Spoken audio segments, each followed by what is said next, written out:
Баршаңызға қайырлы күн. Бүгін мен сізге 4 түрлі салаттың рецептін ұсынатын боламын. Видеом бастамас бұрын лайк басуды ұмытпаңыздар. Ең алдымен сәбізімізді алып, корейский терканы өткізіп аламыз. Тұз салып, жақсылап езіп аламыз. Кейіннен қиярымызды алып, дәл видеода да ұсақтап турап шығамыз.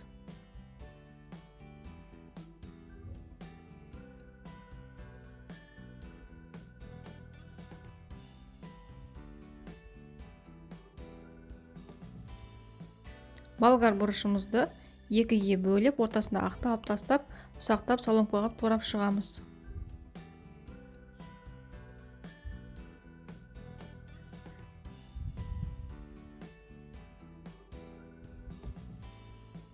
Пиязымызды алып тураймыз.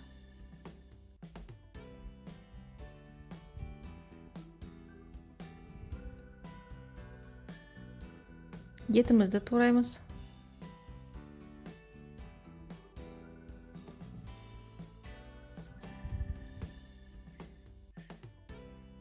Қызанағымызды тураймыз.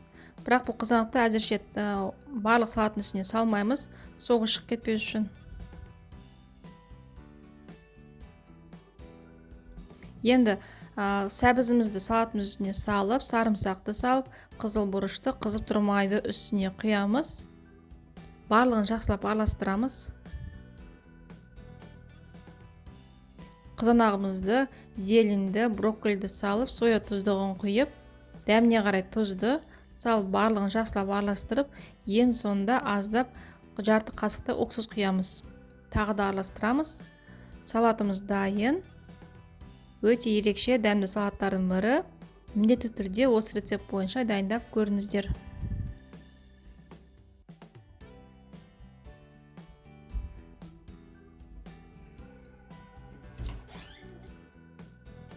Екінші салатымызды дайындаймыз. Өте тойымды, құнарлы салаттардың бірі.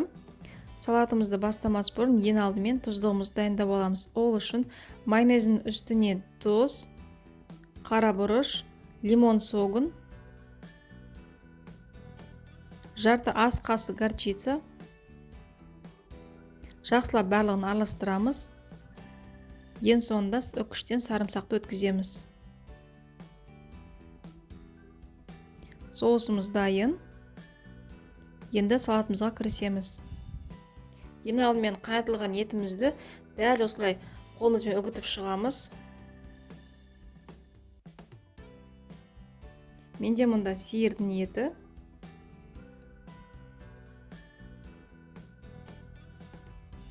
Үгітіп болғаннан кейін корнишонымызды майдалап турап шығамыз.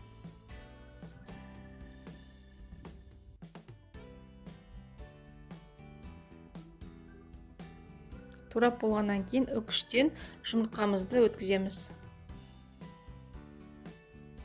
Енді салатымызды жинаймыз. Мен мұнда алдын ала етті соуспен, 1-2 қасық соуспен араластырып қойдым. Енді үстіне үкіштен ірімшігімізді өткіземіз. Соусымызды жағамыз. Үстіне корнишонымызды салып шығамыз.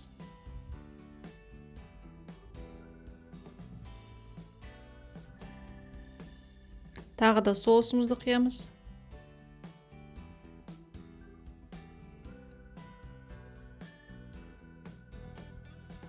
Жұмыртқамызды саламыз.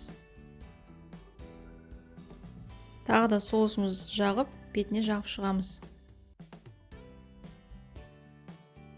Ең соңында ұсақтап тұрған грек жаңғағын бетіне сеуіп шығамыз. Салатымыз дайын. Өте дәмді салат маған ұнады.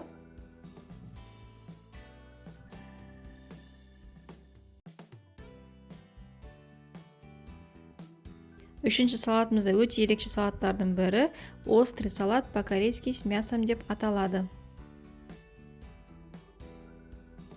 Ол үшін ең алдымен шеке етімізді дәл видеодағыдай ұзынша етіп, ұсақтап турап шығамыз. Менде мұнда сиырдың еті.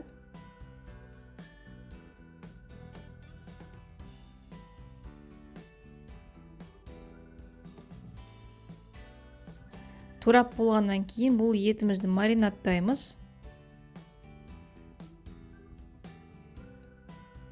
Ол үшін тұзды, сарымсақты, соя тұздығын, қара бұрышты салып, барлығын жақсылап араластырамыз.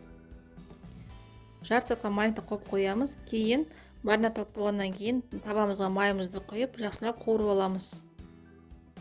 Етіміздің суы сорғытылғаннан кейін үстіне бір дана қызыл ащы бұрышты турап саламыз. Соя тұздығын құйып, аздап ақырын отқа бұқтырып қоямыз.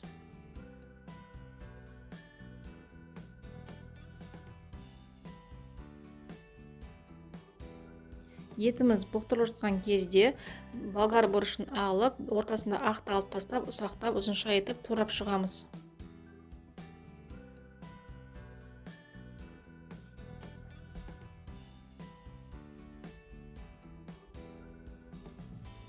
Кейіннен қиярымызды алып, дәл болгар бұрышы сияқты ұзынша етіп турап шығамыз.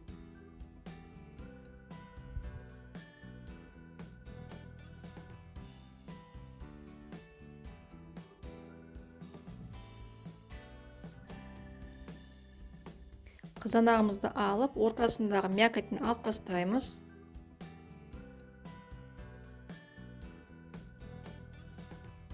Және мұны да ұзынша соломкаға турап шығамыз.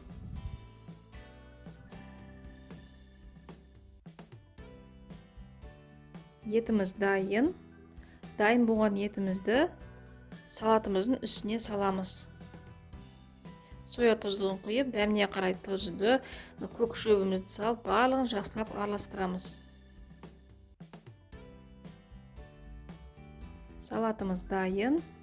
Ерекше жазғы салаттардың бірі. Бетіне әсемдік үшін күнжіт сепсеңіздер болады.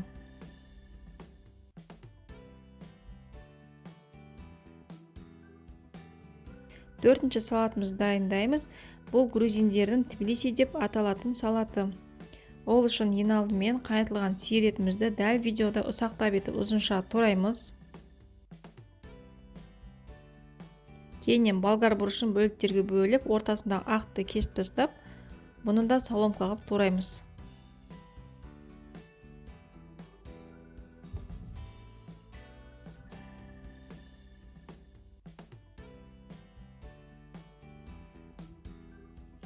Кейіннен грек жаңғағын алып ұсақтаймыз. Кинзаны турап саламыз. Және менде мұнда алдын ала маринадталған пиязымызды саламыз. Маринадтаудың рецептін описаниеда қалдырып кетемін. Ең соңында қызыл фасолімізді салып, сарымсағымызды, оливковый масломызды, дәміне қарай қара бұрышты, тұзды салып, және бір ас қасық алма ұқсын құйып, барлығын жақсылап араластырамыз. Салатымыз дайын. Осы рецепттердің барлығы сіздерге ұнаған болса, лайк басуды ұмытпаңыздар. Алда көптеген рецепттермен бөлісемін. Астарыңыз дәмді болсын.